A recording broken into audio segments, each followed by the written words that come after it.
전 세계가 함께 즐기는 해양 레저 축제 히마위크. 2013년 시작된 이후 매년 가을 이곳 부산에서 개최되고 있습니다. 올해는 특히 이곳 누리마루에서 개막식과 컨퍼런스가 개최되어서 해양, 문화, 관광이 함께하는 히마위크의 매력을 보다 한껏 느끼실 수가 있겠습니다. 자, 그럼 지금부터 본격적으로 2017 히마위크 국제 컨퍼런스를 시작하도록 하겠습니다. 먼저 오늘 행사를 진행해 주실 좌장님을 소개해 드리겠습니다. 한국해양대학교 조우정 교수님을 큰 박수로 환영해 주시기 바랍니다.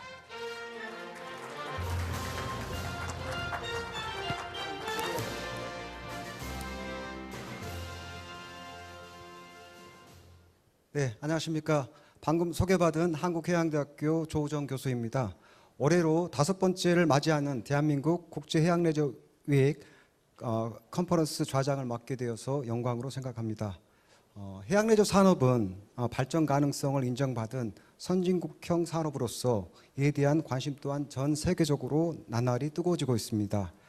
우리나라 해양레저 산업 활성화가 이제 막 시작된 것을 감안할 때 오늘 국제 컨퍼런스를 통해 해외 우수 사례 및 현황을 살펴보고 그리고 우리나라 인근 국가들이 추진하고 있는 정책을 공유하는 것은 매우 뜻깊은 일이라고 생각을 하고 있습니다.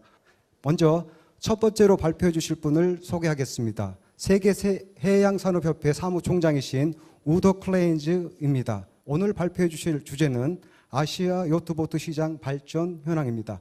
큰 박수로 맞이하겠습니다.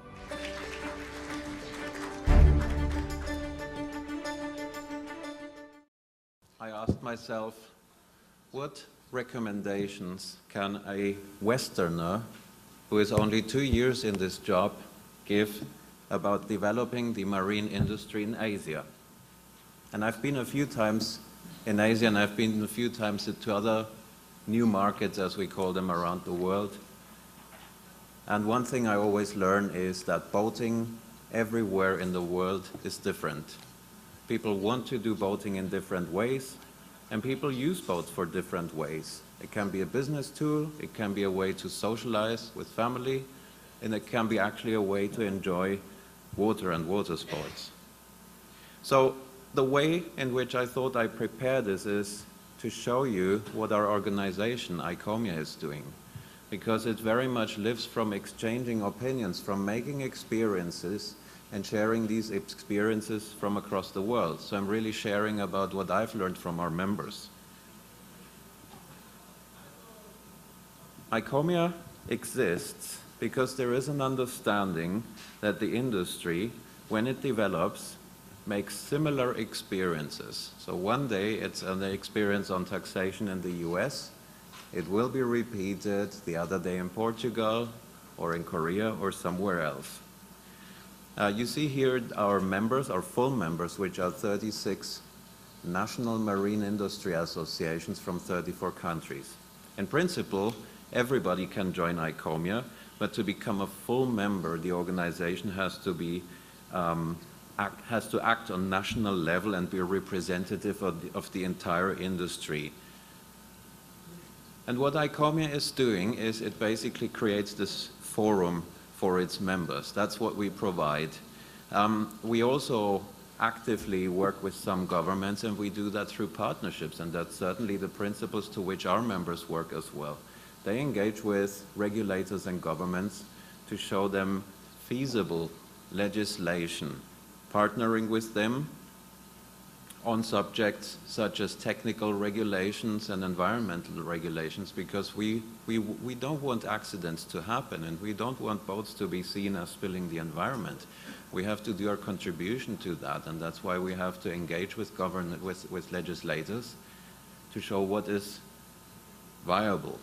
And by that, we are removing barriers to trade. That's really what associations are about. We are here to help our members to sell more boats in the end. I think there is also one very important message that I learned during my time in ICOMIA, and that is our industry has to be proactive to achieve this goal. And our industry only is successful when it is united and it sends one consistent message. Just to explain you about the size of ICOMIA, we're a very small organization. We're running a secretariat of 3 full-time employees.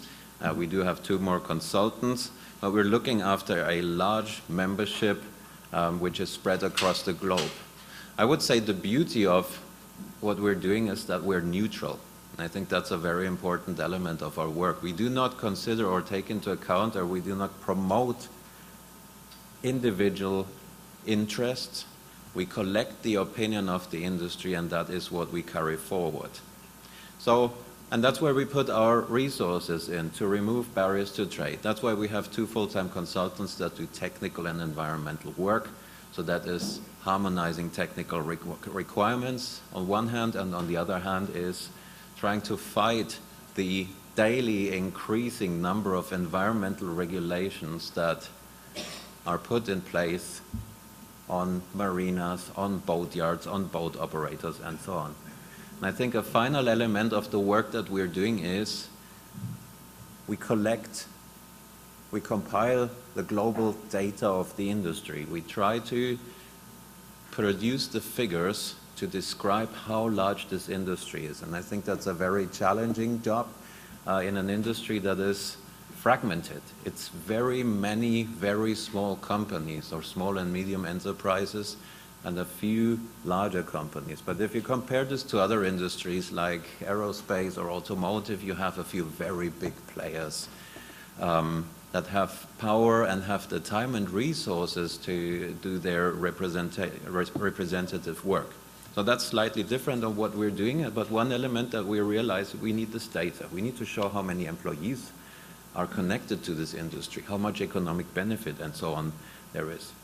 So let me show you briefly how we understand the industry is doing by first looking at the 2 biggest markets in the world, and then we are going to look into how we can develop these things. So first of all stands the US, which is with 50% the largest market for our industry, and it has seen great recovery in the years. We're now talking 10 years into the financial crisis.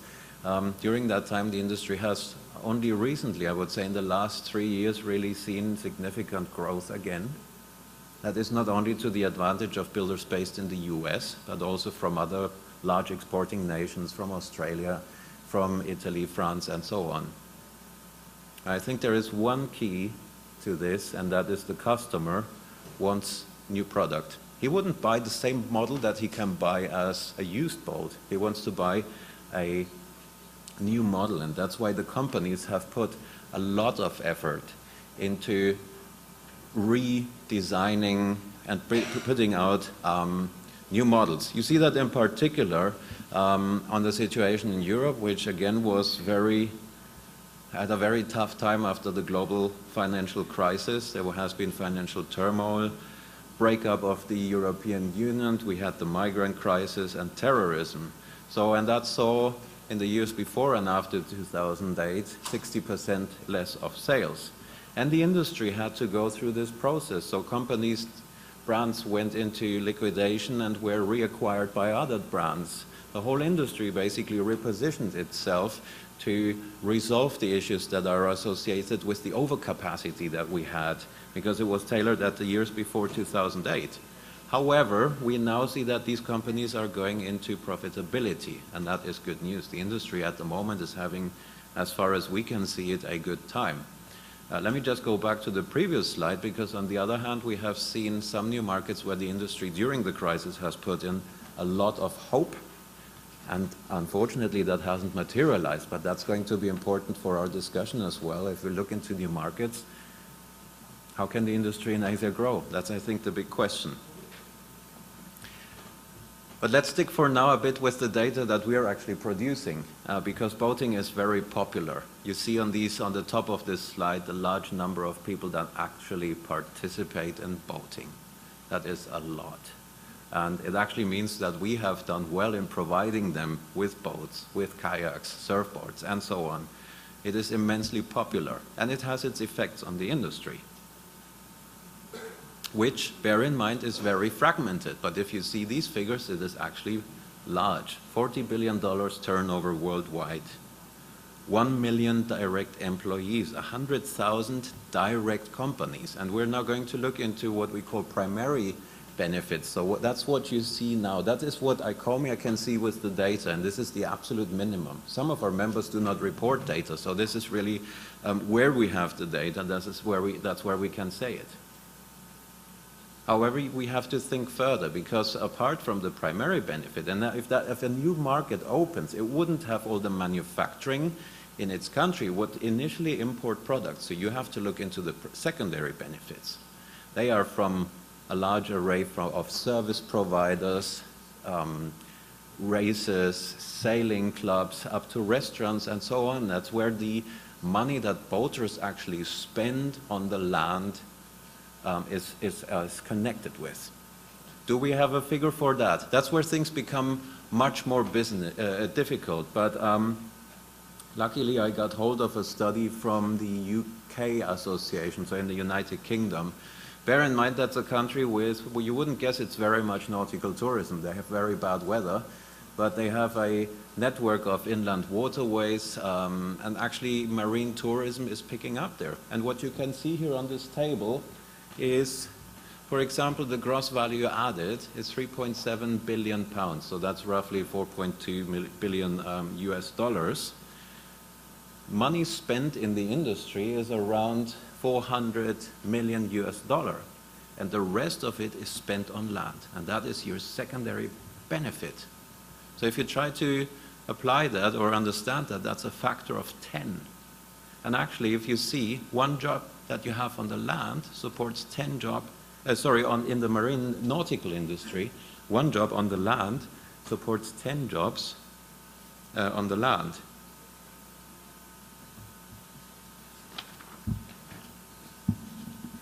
So that's a basic understanding of how we see the market and what is the potential to create jobs if we do it right. Now, just to summarize the data that we have for this year, there are also, it's very difficult to predict the future, isn't it? We don't know what's happening tomorrow, and in particular because our industry is really relying on people's discretionary expenditure. It's money they have left that they want to spend. So it relies on a number of factors, and I think the factor that we are trying to, or that we are using very much is consumer confidence. There are various indices around from various providers to look into. There are other elements, and the world has certainly in the last decade or so become more uncertain. But people try to learn to live with this uncertainty, and that's why you see, for example, in the US, boat sales are picking up again, because you can't just wait forever with these things. It is becoming the normality. Within the industry, and that's just within the industry, we also observe that there are some things changing.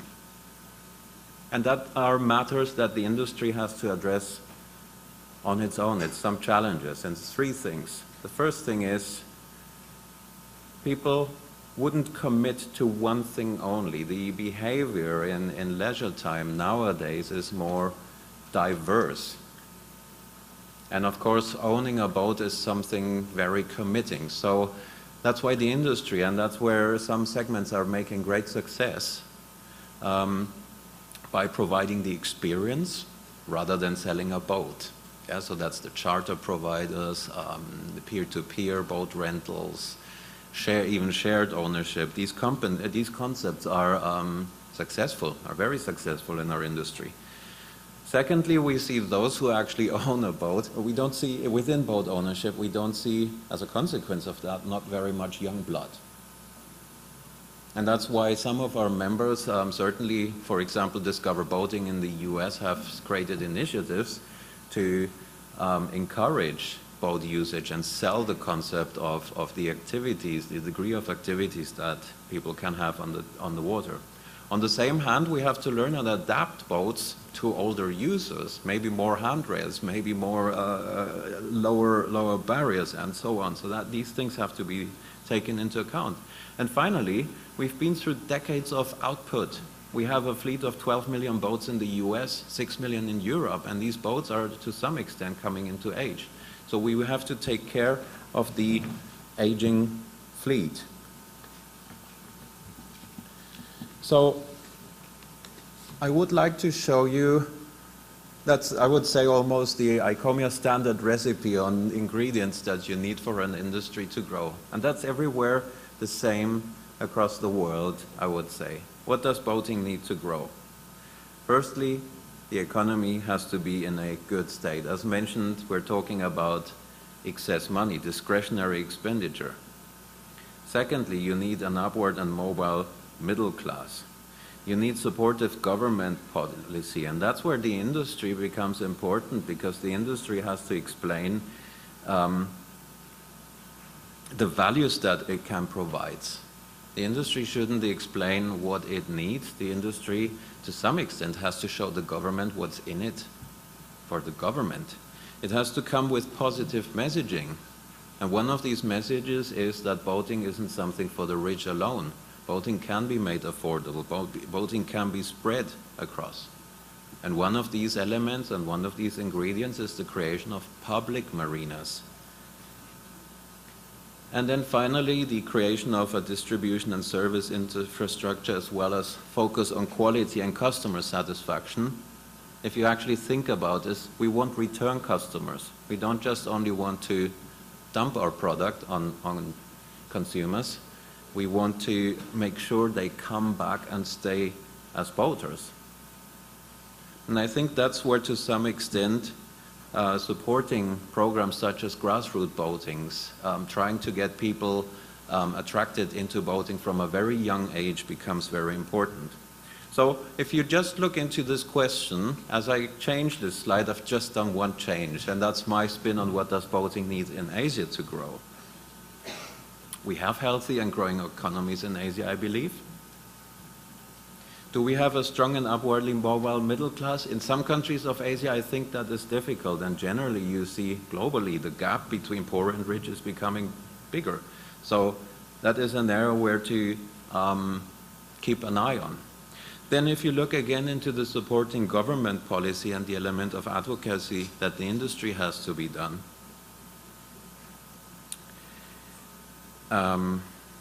I think patience is the key word, especially if I think of the situation in Korea and some other developments. There is put a lot of money into the creation of infrastructure, and marinas, building marinas in particular, is not cheap, especially if you have to build a breakwater and if you have to dredge. These are huge investments. And they have to be managed in a wise way. They have to be created with ancillary infrastructure to generate return of investment. But maybe one thing that we cannot expect immediately is that these marinas are filling up. We have to generate boating culture in a country, and that can take some time. I mean, if you look at the US market or the boating participation figures that I've showed you, it actually took 30, 40 years to get to this point, so we cannot expect this to happen immediately in Asia. And again, the element of positive, I've mentioned that already, what is in it for governments, and of course we need to show positive messaging, we need to show the economic potential that lies in boating in order that we can create an industry that consists of multiple players that work together. But I think one key ingredient and one critical parameter towards that is the unity of the industry. And that is another element that you can see in Asia. There are only few associations that are trying to bring the industry together, and I think that is very important. An association can only exist when there is enough critical mass to create an understanding that companies can work together on non-competitive matters. And that's only how they can raise their profile with government and succeed in creating, increasing the share of the industry. And of course, bear in mind, if we manage to increase our overall market, there is more for everybody. So these are my thoughts. Thank you very much.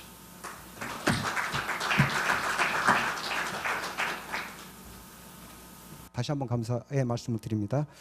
네, 다음은 두 번째 연사를 소개해 드리도록 하겠습니다. 두 번째 연사는 조지 타나시 비치 마리나 센지 그룹 CEO입니다. 네, 박수와 함께 조지 타나시아비치를 모시도록 하겠습니다.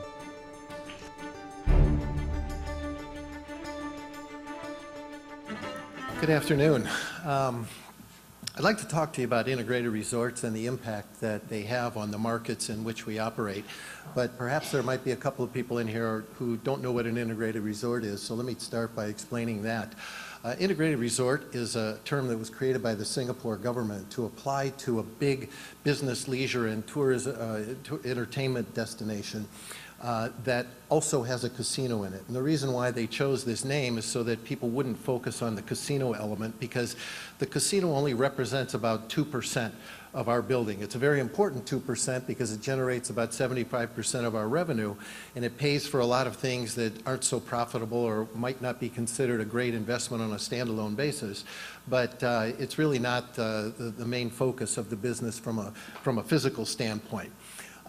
But the reason why we're allowed to come into certain markets and develop one of these projects is because we are a huge economic engine for the market. In my earlier comments, I mentioned the impact that we've had in Singapore in terms of increasing GDP, in terms of the number of jobs that we've created there, and sort of the reputational effect that we've had on the market. And these are the kind of things that governments like to introduce, because it helps them to grow their economy, it helps them to solve economic and labor problems, and it also helps them to ward off future problems that they aren't experiencing at the moment. And so that's the attractiveness of the integrated resort to different markets. And we, as an integrated resort developer and operator, we are very interested in large markets that have great international airports, that have a large population base, that is well educated, that we can tap into to employ people. And we like to go into markets that have a strong reputation among international tourists, because our primary objective is to generate international tourism to the markets that we operate in, although of course we also want domestic tourism as well. But that's the main impetus behind it. And so if we take a look at some of the impacts that we've had in the markets where we operate, you can see that in Las Vegas, in Singapore, in Macau, we go in there and we make absolutely huge investments, billions and billions of US dollars.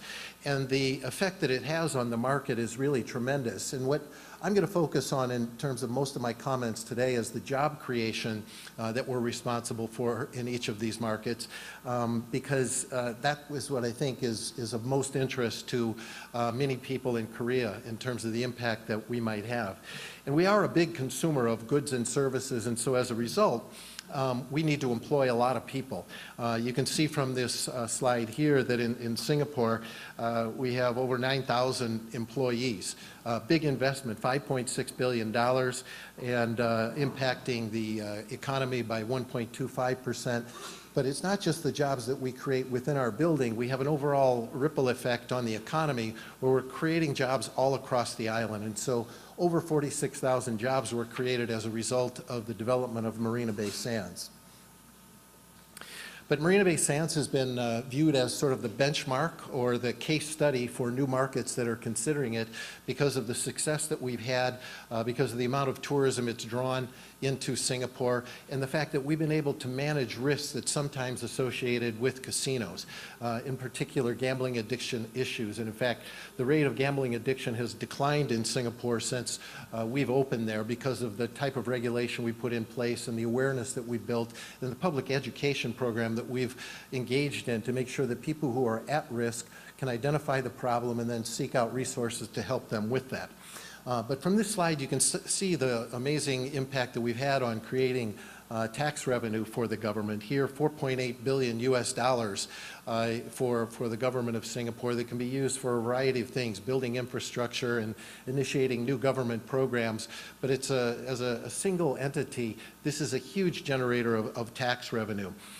In addition, the amount of procurement or purchasing that we do locally is very, very huge, and we prioritize that in a way that we're favoring Singapore companies or companies are located in the market. We'll talk a little bit more about that in a moment. But we've done actually an economic impact study of what an integrated resort would do for Busan, and I think the results are very clear. We're expecting that an integrated resort, if opened here, would raise the profile of this market on an international basis. These projects, when we open them, attract attention from the global media. It brings in foreign tourists who hadn't been considering the market. It brings in business events that were bypassing it. And we would think that that kind of increase in profile would lead to that same effect in Busan. In addition, it's all about competitiveness. You guys are known as a good tourism destination. You have some wonderful attractions and amenities here. But if you can enhance what you have on offer, you can bring in people who are not already coming here. And that's the kind of competitiveness increase that we can bring to this type of a market. Economic growth, we think there's tremendous upside in terms of the amount of increased tourism we could generate in this market, and with that would come a huge number of jobs, which would be very important to this industry. So take a look at the jobs that we created in Singapore. 9,500 employees that we have that work directly for us. In our shopping mall, we have about 265 retail tenants. Those people don't work for us, they work for the retail brands. That's another 3,000 or 4,000 people who are on property and jobs that reside at Marina Bay Sands. But when you look at the breakdown of the jobs that we have within our building, it's really a vast spectrum of opportunities. You can work in the casino, you can work in the non-gaming elements of the building, and there's really so many different options for you to explore, because the integrated resort is more than 9 million square feet, or more than 900,000 square meters of space. It's the biggest private sector building developed in Singapore's history, and the largest investment ever made in a private sector project. And so within that building, we have 2,600 hotel rooms. We have a huge convention center. We have 2 Broadway-style theaters. We have the mall that I just referenced. We have a museum there that focuses on art and science. And we have celebrity chef restaurants, and we have local restaurants spanning all price points and all types of food. And in addition to that, of course, we do have a casino, which helps us to pay for things that don't make money, such as those theaters in the museum, and the architecture that we have there is very, very expensive as well. But what this means for you as a potential employee of the property is you have lots of choices to consider, and we offer lots of opportunities in terms of the number of jobs that we create. But look at the breakdown of our staff. We have 50% men, 50% women who work for us. 50% of the women who work for us have families. And so we're an employer who accommodates schedule constraints for married women who have families, so that they can still work with us and provide for their families. The fact is that when we came into Singapore, no Singaporeans had experience working in casinos. And so all the Singaporeans who worked in the casino had to start at the lower level. But what we like to do is localize as quickly as we can, and so we created a fast-track promotion program for our top performers in the casino so that Singaporeans could move up the ranks in terms of management as quickly as possible. And this has been something that has been very successful in Singapore, and it's helping us to continue to localize, and something that we would employ here as well, because it's worked so effectively for us in Singapore. But the way that we reach out to people who are potential employees really starts at all levels, but primarily it starts at people who are entering the job market. And I'm pleased to see so many young people in the room today, and if you have resumes, hopefully you can polish them up and have a chance to apply for work with us, either in Singapore or if we're allowed to come to Korea. But it all starts out with a very ambitious internship program, and then once somebody is hired permanently, we have a management training program that we put young people through so that they can understand how an integrated resort works, how you leverage the different elements in it to increase the service levels you provide and the experience that our customers have. And then all along, we're always looking at succession planning, meaning that as people move on from their jobs to another company or perhaps retire, who's going to step in and take their place? In order for that to be successful, we have to make sure that we're building internal talent. And that's something that I think people are attracted to the company and keeps them longer as employees. We're also known as an employer of choice because of the benefits and the salary and the compensation that we offer. You can see here broken down by many different categories, but the benefits that you get and the perks that you receive as an employee of this company, we really try to make sure that at a minimum, we're at the market average, but we're also offering something that is a more comprehensive array of compensation and benefits that will encourage the best and the brightest to come and work for us. And once we get you in the building and you start to develop your skills as an employee of our company, we want to recognize the good work that you've done. And so we have a very well-developed program for employee recognition. These are some of the events that we have that recognize strong performance at different points in the year. Best of Best Awards is something we do annually where we pick out the strongest performers in each of the categories that we have nominations for. Throughout the year, the One MBS Achiever Awards are designed to recognize people who are extending exceptional service to our customers and creating guest satisfaction. And then the one MBS star is really a culture of appreciation. And we think that what this does is it builds strong teamwork and it encourages people to work together and recognize how they can do their job better. And that also translates into some of our corporate social responsibility activities where, as I say, we're a large employer, so we have a large base of people that we can use for volunteerism events to give back to the community and help Singapore and Singaporeans who might be in need. We have 31 Koreans working for us right now. Korean guests are an important element of our business, and so we want to make sure that we have people with the right language skills, the right cultural background. You have a couple of examples here of some of our outstanding performers. Not surprisingly, both of them named Kim. But they've done a great job for us, and we're always looking for more and more talent because we want to make sure that we can service customers from all around the world, and with Korea being a very important market for us, we have to make sure we have the right people in place from here. Over time, we've won numerous awards in our industry that recognize the quality place that we are to work. As I mentioned, we're an employer of choice, and some of the awards that we have received have reflected this. It's really a reflection of what we offer the employees, what we do to keep them happy, how it is that we listen to them when they have feedback for us, and what we can do to make it a better place for people to grow their career.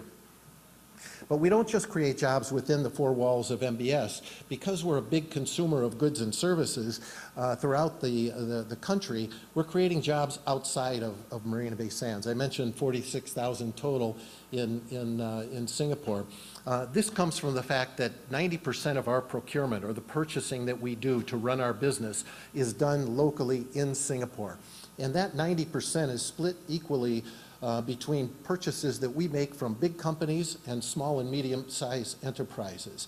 And as a result of that, in a commercial context, it means that everybody across the island, all companies across the island, have an opportunity to share in the economic growth that we are creating there. And as a result, they need to hire more people, they make more money, and it's good for everybody. And so that's something that we would also do if we had the opportunity to open here. But let's talk a little bit about what the impact might be if an integrated resort were to open in Busan. And we can go back to the economic impact study that I mentioned a moment ago. The impact starts at the construction phase. It probably would take us about 4 years to build a very big property like we have in Singapore. And so during that period of time, we would be hiring people for construction management purposes, but then we would be contracting out to general contractors who in turn would hire subcontractors. And as a result of it, there'd be 22,000 jobs alone created during the construction period.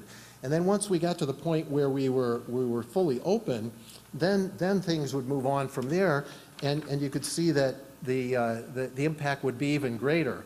But during the construction phase, what we'd be able to do is add a third of a percentage point to the total number of jobs that are available here in Busan. And then once we moved into operations, that amount of jobs would increase by 1.38% in terms of the number of jobs that would be in this market.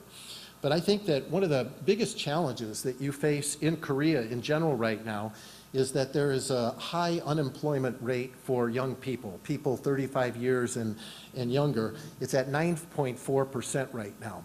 And we think that's really unfortunate because obviously Korea values education, and there are a lot of people who go out and get good educations and then can't quite find the jobs that they're looking for. And so I think that this 9.4% really isn't the true number. Those are the people who are not employed. There's also a percentage of people who are underemployed, who can do something more than they're doing given their educational background or their experience. And what we would like to do is be able to come into this market and create jobs that would improve the situation for young people, such as many of you sitting in the audience today. So take a look at this slide and you can see what's available for people under 35 in our operations. This is for Marina Bay Sands now. So you can see that in terms of non-management positions, which we describe as operation and specialists, 55% of our jobs are held by people who are under 35 years old.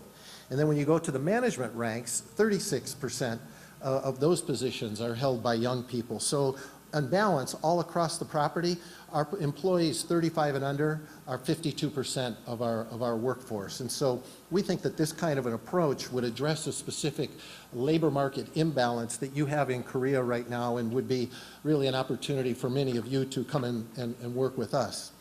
But if you look at the impact on the unemployment rate in Busan, it stands at about 4.5% right now.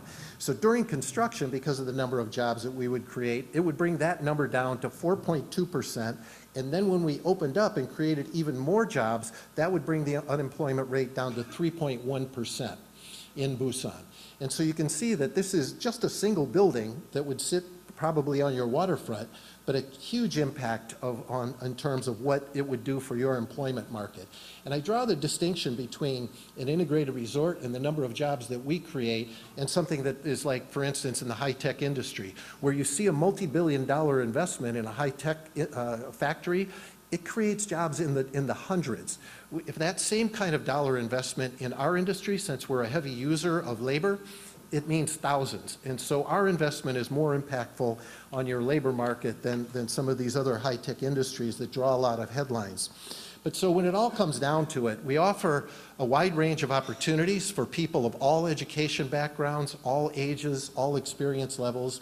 And I think that the most important opportunity that we offer people is that we offer a richer and deeper career opportunity regardless of what piece of the integrated resort you work for. And I can give you an example. We think that you can have more potential and deliver better effective service and a greater best experience if you work in our hotel, which is surrounded by all of these other elements that we include in the integrated resort, as opposed to working for a standalone hotel.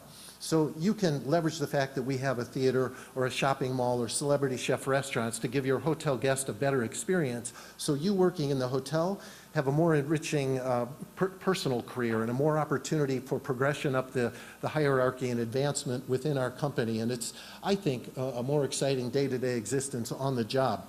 But over time, what we're going to need to do is to explain people into Korea what an integrated resort is, what the impact it can have on you, and how you manage issues that people are concerned with that relate to the casino piece of it. And Singapore is a perfect example of how you can get all these economic benefits, how you can offer the employment opportunities to local people, and how you can do an effective job of managing any risk with the casino element of it. So we'll work with different elements of the national government, and we have been doing this for years to try to explain what we can bring to the market in hopes that the National Assembly would pass a law that would allow for integrated resorts so that we could have an opportunity to come to Busan and invest many billions of dollars and help energize your tourism industry here and give you the opportunity to come work for us and build a very successful career in tourism. So until that time, I ask for your support. Look forward to working with you. But thank you very much for the opportunity to come and work to talk with you today. Thank you very much. 짧게 요약을 하면 저한테는 조금 인상적인 말이었습니다. 이 복합 리조트 사업은 민간 부분의 비즈니스다. 우리는 해양레저 관광 이 개발할 때 크게 두 가지 가치가 상충하고 있습니다. 수익성과 공공성. 이것 때문에 결국은 지금 현재 우리 부산의 어떤 해양관광 산업이 어떤 그 답보 상태에 있는데요. 그런 측면에서 우리가 이런 어떤 민간 부분이 수익성을 창출할 수 있도록 어떤 여건을 만들어주는 것, 그다음에 규제를 좀 타파해 주는 것, 이런 부분을 우리가 앞장서서 노력해야 되지 않은가 그런 생각을 해봤습니다. 네, 다시 한번 감사드립니다. 이제 우리나라 해양레저 관광산업의 현황과 발전 과제에 대해서 살펴보도록 하겠습니다.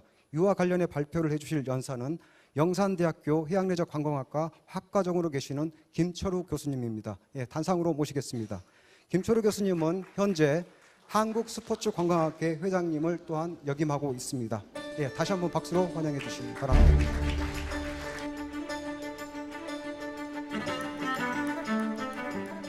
오늘 제가 하고자 하는, 여기서 발표하고자 하는 내용은 우리 지금 대한민국에 있는 해양레저 산업과 관련되어 있는 많은 전문가들이 이야기한 전략이라든지 기술적인 문제라든지 이러한 것들은 아마 부수적으로 저희들이 따로 그렇게 대화를 하고 소통을 하고 심포지엄 할 수 있는 자리는 별도로 있을 겁니다. 오늘 저는 부산에서 또 해양레저 산업을 선도하고 있는 해양수도 부산에서 이 행사가 벌어지기 때문에 저는 조금 더 해양레저 산업의 원론적인 접근 방법에 대해서 이야기를 좀 하고자 합니다. 부산은 해양수도 부산이라고 우리가 스스로 자부합니다. 천혜의 관광도시이기도 하죠. 그렇지만 삼면이 바다임에도 불구하고 이 바다를 즐기는 방법이나 접근 방법에 대해서 사실은 잘못된 부분들이 조금 있습니다. 오늘은 그런 부분에 대해서는 이야기를 조금 더 하도록 그렇게 하겠습니다. 예를 들면 이제 생존이라는 겁니다. 생존이라는 부분은 여러분들 어떻게 생각하면 바다를 접근을 할 때 생존이라는 걸 생각하면 위협이라든지 위험이라든지 이러한 요소들을 사실은 생각을 해야 될 수밖에 없는 이야기들입니다. 그러한 것들을 인식시켜주면서 그것을 정책화하고 예산 지원을 하고 바다를 사랑하고 아름답게 과연 할 수 있을까요? 접근 방법부터 조금 달라야 된다고 생각합니다. 오늘 저는 그런 이야기를 하고 싶습니다. 여기 나오는 사진들은 제가 직접 찍은 사진들입니다. 아주 자주 가는 곳입니다. 아마 여러분들도 부산에 사시는 분들은 잘 아시겠죠. 오륙도입니다. 반짝이는 물결이 너무 아름답습니다. 그 아름다움을 위험한 생존을 살기 위해서는 저기서 내가 수영을 해야 되는 이런 접근 방법은 저희들은 버려야 되지 않겠나라는 생각에서 발표를 시작하도록 하겠습니다. 일단 우리가 여러분들 지금 오신 분들은 수상자원에 대한 기본적인 개념이 있으시겠지만 우리는 삼면이 바다인 국가이고 해수면도 지금 바다 밖에 보이는 게 해수면이지만 내수면이 더 많은 그러한 나라이기도 사실을 합니다. 해수면과 내수면이 합해져 있어 강과 바다와 산과 계곡과 호수 이런 것들이 다 어우러진 게 수상자원이죠. 그런 것들을 우리가 제대로 활용하고 있는지 그리고 우리가 수상자원 중에서도 여기서 보듯이 내수면 그 다음에 해수면에 강과 어우러져 있는 이 모든 거리를 다 합치면 수자원의 어떤 길이를 총 합치면 실제적으로 해안선과 하천의 어떤 길이를 총 합치면 우리 지구를 한 바퀴 도는 이상 정도의 길이라고 합니다. 그 정도의 자원을 우리가 보유하고 있다는 것들이죠. 이걸 과연 우리가 어떻게 제대로 활용하고 있는지 이런 부분들을 한번 생각해 볼 필요가 있지 않겠나라는 생각이 듭니다. 과거에는 이 바다라는 수족자원, 수자원이라는 것은 이 생계수단의 하나의 방법이었고 이동수단의 하나의 방법이었고 그리고 우리나라는 여러 가지 어떤 외세 침입이나 이런 것들 때문에도 생존의 방어 수단의 하나의 어떤 마지막 방어선이었다라고 일반적으로 생각했지만 최근에는 많이 바뀌어지고 있습니다. 다양한 해양 레저 활동들을 많이 하는 형태로 또 조금 더 적극적인 경제 활동을 하는 어떤 공간으로 활용되어지는 것 또한 사실입니다. 그럼에도 불구하고 아직은 생존 수단이라는 또는 위험한 안전을 걱정을 해야 하는 그러한 공간이 공존하고 있는 것들입니다. 이런 부분들을 어떻게 우리는 이렇다 하더라도 앞으로 커가는 유소년들 미래의 해양레저 관광산업의 수요 창출의 잠재 수요인 아이들에게 어떻게 접근을 시킬 것이냐. 앞에 이야기했던 외국의 어떤 사례를 보면 3, 40년이라면 아직 우리는 기회가 한 30년 정도 남아 있습니다. 한 20년 정도는. 왜냐하면 키만 일금 하더라도 이제 5살밖에 되지 않았죠. 그리고 수상레저 안전법이 만들어진 지 이제 한 17년 정도 되어 갑니다.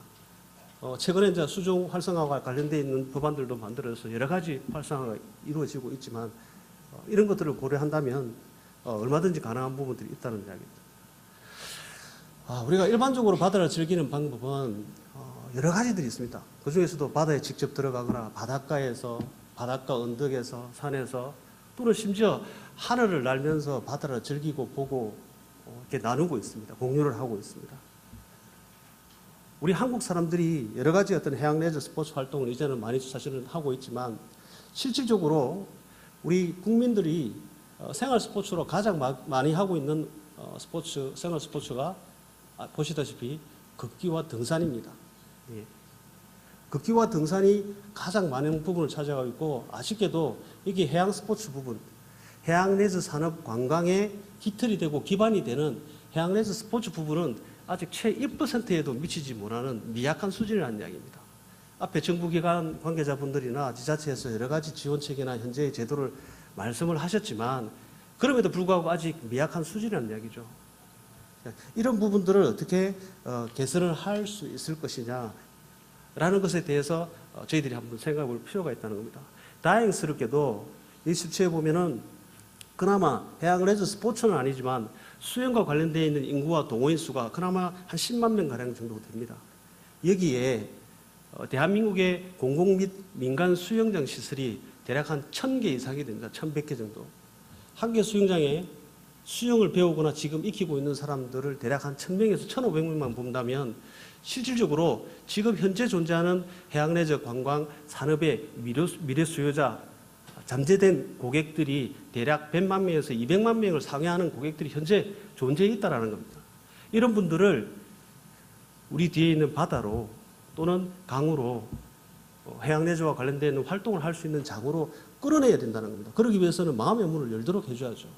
수영은 다 할 수 있겠지만 배우지만 어떻게 바다에서 즐기는 것은 어떻게 심리적인 상태, 마음의 여유, 불안감을 해소해주면 가능하겠죠. 그것을 교육화시키고 체계화시키고 제도화시키는 어떤 그런 작업들이 필요하지 않겠나라는 생각이 듭니다.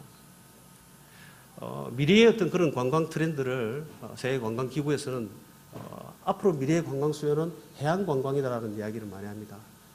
10대 관광 트렌드 중에서 2020 10대 관광 트렌드 중에서 6가지 이상의 분야가 해양 관광과 관련된 해양 레저 관광과 관련되어 있는 분야라고 여러분들도 많은 사람이 알고 있습니다. 모험, 해변, 생태, 농어촌, 크루즈 테마파크 이런 것들이 저희들과 관련 있고 미래의 산업적 수요로 창출될 것이라고 생각을 합니다. 세계적 시장의 50% 이상이 해양 관광으로 지금 차지하고 있고 국내에 자료된 조사들도 보면은 2023년도쯤 되면은 대략 한 65% 정도의 시장적 수요가 해양 관광이라는 겁니다. 해양 레저 관광의 자원이 되는 거고 창출이 된다는 거죠. 거기서 일자리가 발생한다는 것들입니다. 꾸준히 지속적으로 정부와 지자체와 산업계와 그리고 그 수요자들이 같이 힘을 합쳐서 움직여줘야 되고 특히 제가 이 자리에서 말씀드리고 싶은 건 최소한 연안도시 지자체, 부산은 또는 연안도시를 끼고 있는 지자체들은 바다를 생각하는 또는 수자원을 대하는 태도 자체가 달라야 된다는 겁니다. 그 이야기는 또 뒤에 좀 더 하도록 하겠습니다. 그동안 우리 해양 레저 산업과 관련되어 있는 발전을 위해서 많은 분야에서 사실은 많은 노력들을 해왔습니다. 없던 법을 만들었고 물론 17년 전에 그 법 때문에 사실은 해양 레저 산업이 오히려 발전을 제한하는 요인들도 분명히 있었습니다. 그 규제를 완화하기 위한 수많은 다양한 노력과 싸움들이 있기도 있었습니다. 최근에는 어떻게 마리나 항만법이라든지 올해는 또 수중 레저법이 만들어서 제정이 되고 시행이 되고 지속적으로 이 관련 법들이 개정이 된 그 외에도 다양한 법과 관련되어 있는 내용들이 많습니다. 사실은 해양 레저 산업과 관련되어 있는 산업을 활성화하기 위해서 규제와 법을 재정비하지면 안 된다는 이야기는 아마 여러 자리에서 관련 전문가들이 많은 이야기를 해오고 있습니다. 앞으로도 지속되어야 될 것이고 이런 것들이 필요에 의해서는 관련된 특별법으로 새로운 어떤 그런 제정이 되어야 될 필요성도 여러 전문가들이 이야기를 하고 있는 부분들도 있습니다. 그뿐만이 아니라 정부와 지자체에서는 마리나 항만 개발을 위한 다양한 투자라든지 규제 완화라든지 그다음에 마리나 산업을 육성하기 위한 정책이나 또 요트, 요보트와 관련되어 있는 연구 기술 개발과 관련된 다양한 어떤 지원책이라든지 인력 저변 확대를 위한 인력 양성 부분이라든지 해양 스포츠와 관련되어 있는 체험을 통해서 저변을 확대하기 위한 다양한 노력 또한 이루어지고 있는 것 또한 사실입니다. 그러나 그럼에도 불구하고 지속적으로 그 경험을 유지시키고 이어져 가야 된다는 겁니다. 어쩔 수 없이 우리나라는 사계절을 가지고 있고 시대에 맞춰서 해양 레저 스포츠를 즐긴다라고 누군가 대부분의 사람들은 인지하고 인식하고 정부와 지자체도 그에 맞추어서 사실은 지원을 하고 있습니다. 일시적인 것이죠. 그것부터 사실은 새로운 어떤 그런 이 체계로서 제도화시키고 정비를 해 나가야 된다는 생각을 하고 있습니다. 그럼 지금부터 우리가 조금 더 무엇을 어떻게 뭔가를 좀 더 우리가 준비를 하고 개선을 해 나가야 될지, 그동안 우리가 좀 간과한 거는 뭐가 있는지를 한번 더 짚어보는 시간을 갖도록 하겠습니다. 첫 번째로 우리가 여기서 우리가 말한 연안 도시를 끼고 있는 지자체와 그리고 우리 전문가들, 그리고 미래의 해양레저 산업의 일꾼들인 우리 모두가, 특히 해양 수도 부산이라 일컫는 우리들은 조금 전에 앞에 말씀드렸듯이 수자원과 바다를 바라보는 또는 태도가 달라야 될 것이라고 생각합니다. 그 인식의 전환과 의식의 변화가 사실은 우선시 돼야 된다는 이야기들이죠. 그래서 연안도시 시민들이 수자원에 대한 인식과 변화가 우선이 되어야 된다라는 생각입니다. 여기에는 아직도 바다에 대한 수자원에 대한 위험적 요소와 생존에 대한 생각들이 사실은 많이 잠재되어 있습니다. 이런 것들을 아름다운 바다, 즐거운 바다, 이런 것들을 나누고 소통하고 하는 그러한 공간으로 재창출할 수 있도록 업그레이드를 시켜야 된다는 이야기들이죠.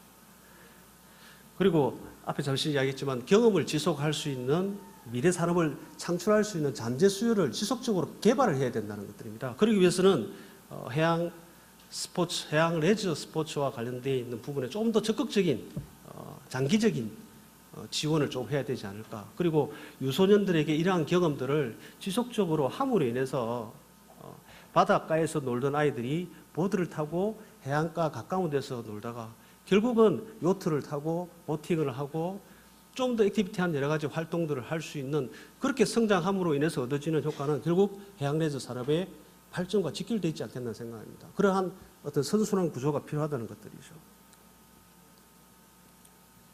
그래서 저변 확대와 수요 창출을 위해서는 이러한 어떤 선순환 구조를 좀 만들어야 된다. 그러기 위해서는 하나 더 추가되어야 될 부분들은 바다에 대한 생각을 두려움의 대상으로 인지하지 않도록 좀 더 단어 선택이나 제도를 좀 더 세밀하게 디테일하게 신경을 써야 된다는 겁니다. 지금 아마 전국적으로 모든 초등학생들이 한 번씩 경험하는 게 생존 수영입니다. 저는 개인적으로 생존이라는 단어를 좋아하지 않습니다. 왜냐하면 생존 수영이 필요치 않다는 것이 아니라 접근하는 방법이 생존이 돼서는 안 되죠. 앞에서 우리 다른 여사분들이 웃고 계신데, 왜냐하면 생활 속에서 바다는 즐거운 곳이 돼야 된다는 것들이죠. 우리 아이들이 태권도장 가듯이 최소한 하루에 한 번은 아니더라 하더라도 일주일에 한 번, 몇 달에 한 번씩 바다에 가서 즐겁게 뛰어노는 그런 상황을 사실은 만들어 주려면 수영 교육이라는 것을 의무화해야 된다는 겁니다. 수상 안전 교육을 의무화해야 된다는 이야기예요. 왜? 체육 교육을 지금 우리가 어느 정도는 의무화하고 확대하고 있는 게 사실입니다. 모두가 다 아니어도 괜찮습니다. 그렇다면 최소한 연안 도시, 바다를 끼고 있거나 수상 자원을 충분히 갖고 있는 이런 도시에서는 이러한 부분을 충분히 이 교육과 관련되어 있는 기관과 협력을 해서 제도화시키는 노력을 사실 이제는 해야 됩니다. 그렇게 해야만 되는 것이죠. 해운대 광안리 근처에 있는 초등학생들이 체육관에서 뛰어노는 것도 좋겠지만 바로 마당 앞에 있는 바닷가에 나와서 SUP를 타고 패들보트를 타고 보드를 타고 스핑을 하고 이러한 경험들이 축적이 되어야 보팅을 하고 요팅을 할 수 있는 상황, 산업적인 어떤 그런 활성화의 단계에 이를 수 있지 않겠습니까? 그러한 측면이 되어야 되지 않겠나 생각을 합니다.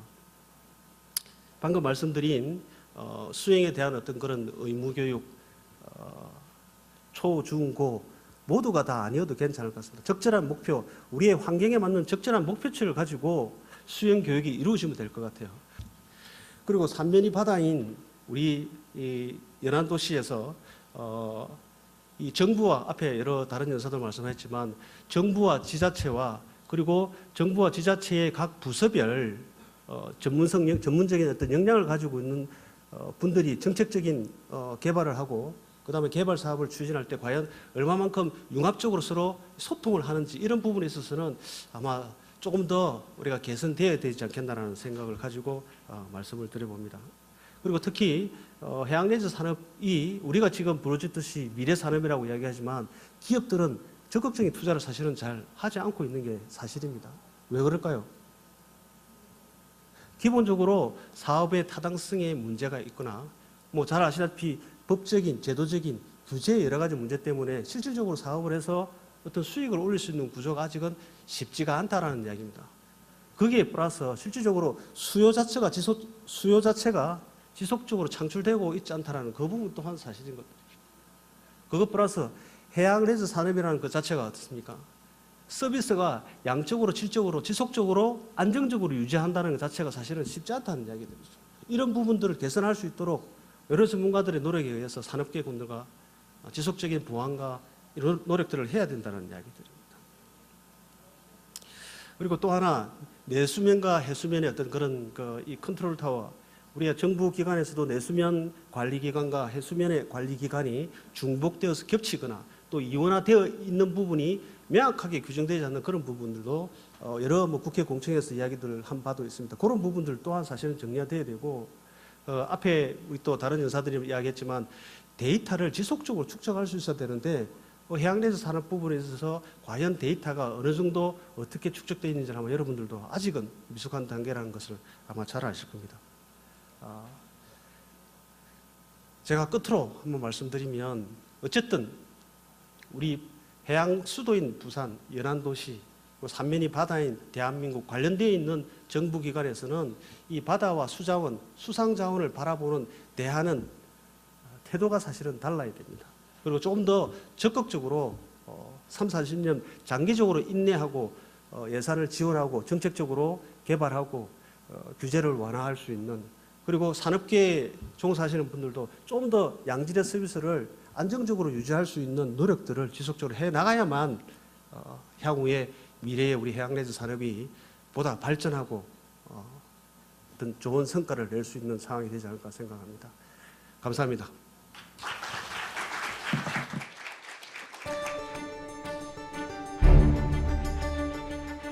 먼저 발표는 안 해주셨지만 우리 멀리 미국에서 오신 피터 샤펜 북서해양무역협회 부회장님의 토론을 듣도록 하겠습니다. 예, 감사합니다.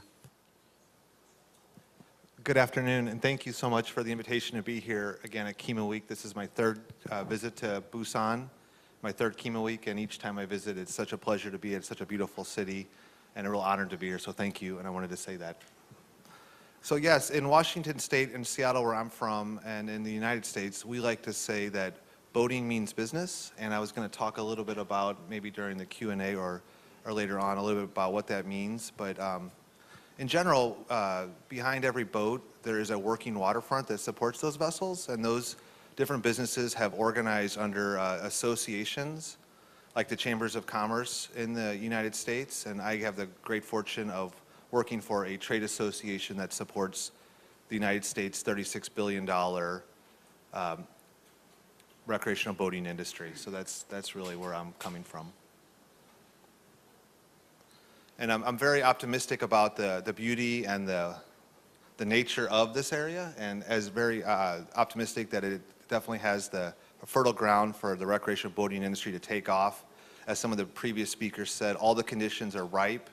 And I just wanted to underscore a few points, and I think one of them is really to get people out on the water. Boating can mean different things to different people, but just getting out on the water, be it water skiing or water sports in general, tubing, which means just following around on a speedboat, floating, canoeing, kayaking, all those things are so important as you think about growing boating over a 40-year horizon. And the second piece too is the infrastructure and building the quality infrastructure in the United States, or there's an expression in English, if you build it, they will come. And it's very true in boating. Thinking about building quality marinas and offering customer service that's top-notch is super important. Not thinking about marinas as parking lots for boats, but really as resorts that offer all the amenities that were spoken about earlier, from shopping to restaurants, to world-class restaurants, really creates a sense of community and culture that is needed for boating to take off. So people are wanting to go to visit their vessels, even if they don't leave the marina, just wanting to be there around their boats and offer a place to have a community dinner or a business transaction. And that's really neat. Something special happens when you're on the water. All sorts of arrangements and agreements occur that wouldn't happen on land. And to tap into that is really, that's where the magic occurs. 다음은 우리 많이 기다리셨을 것 같은데요. 우리 플로우에서 플로어에서 우리 오늘 발표자와 패널 토론으로 초청된 전문가 분들께 질문하고 질의응답하는 시간을 갖도록 하겠습니다. 그 다음에 답변자를 지정해 주시고 질의응답은 간략하게 해주시면 감사하겠습니다. 네, 플로어에서 질문 하나 나온 것 같습니다. 네.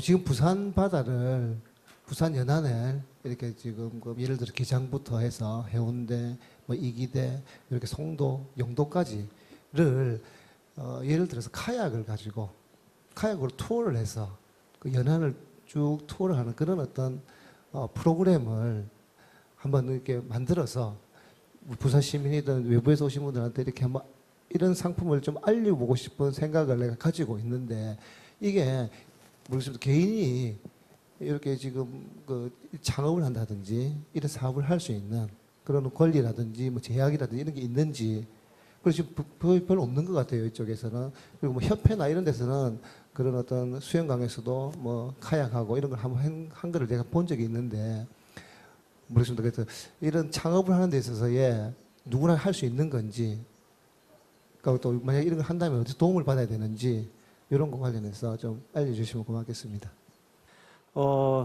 좋은 생각인 것 같습니다. 지금도 그 제가 알기로는 뭐 송정, 해운대는 그렇지만 이제 광안리, 송도, 다대포 쪽, 그다음에 우리 낙동강 지역에도 카누 카약이라든지 뭐 여러 가지 어떤 이 해수욕장별로 지역별로의 어떤 특성을 고려해서 해양레저 스포츠 종목들이 잘 정비되어져 있는 것은 참 다행 부산인 것 같습니다. 그런 부분들을 조금 더 방금 말씀하신 거를 제가 좀 더 유추해서 이해를 하자면 우리가 지금 바로 보이는 요 바닷가 건너편에 보면은 이기대라는 아주 해안 절경이 아름다운 곳들이 있거든요. 이제 그런 곳, 또 태종대에 아름다운 절경이 있는 곳, 이런 곳을 짧게라도 1시간 투어짜리, 2시간 투어짜리 거기에는 여러 가지 스토리텔링까지 포함되어야 되겠죠. 그러한 상품들이 개발되어져서 상품을 개발한다면 뭐 관련되어 있는 창업을 하는 것은 사실 크게 문제가 없다 생각하고 해양수산부에서도 이와 관련되어 있는 해양레저 산업과 관련되어 있는 창업에 여러 가지 인큐베이팅 할 수 있는 여러 가지 지원책이나 이런 것들은 많이 있습니다. 그래서 지금 말씀하신 부분은 충분히 가능한 것 같습니다. 최근에 해양수산부에서 또는 부산시에서도 마찬가지입니다. 해양 레저와 관련되어 있는 해양 관광과 관련되는 다양한 자원들을 연결해서 컨텐츠화해서 상품화하자라는 이야기를 많이 하고 있습니다. 그런 것들을 세밀하게 점검을 하고 단순하게 카야킹하고 카누만 타는 것이 아니라 그걸 통해서 아름다운 어떤 그런 이 해안가의 절경을 보면서 그 지역마다의 특색이 어떤 역사와 스토리텔링을 같이 들을 수 있는 상황을 시스템화 시킨다면 얼마든지 가능하리라고 생각을 합니다. 예. 오늘 짧은 시간이었지만 이번 국제 컨퍼런스를 통해서 선진국의 성공적인 사례와 전문가들의 제안을 종합적으로 살펴볼 수 있는 중요한 시간이었던 것 같습니다. 이것으로 2017년도 키마이크 국제 컨퍼런스를 모두 마치겠습니다. 오늘 발표를 위해 멀리 해외에서 참석하신 연사님, 그리고 패널, 그리고 끝까지 자리를 지켜주신 참석자 여러분께 감사의 말씀을 드립니다. 감사합니다. 네, 고맙습니다. 여러분, 오랜 시간 고생해주신 좌장님께도 큰 박수 부탁드립니다. 고맙습니다. 이것으로 2017 키마위크 국제 컨퍼런스를 모두 마치겠습니다. 끝까지 함께해 주신 많은 분들 진심으로 감사드립니다.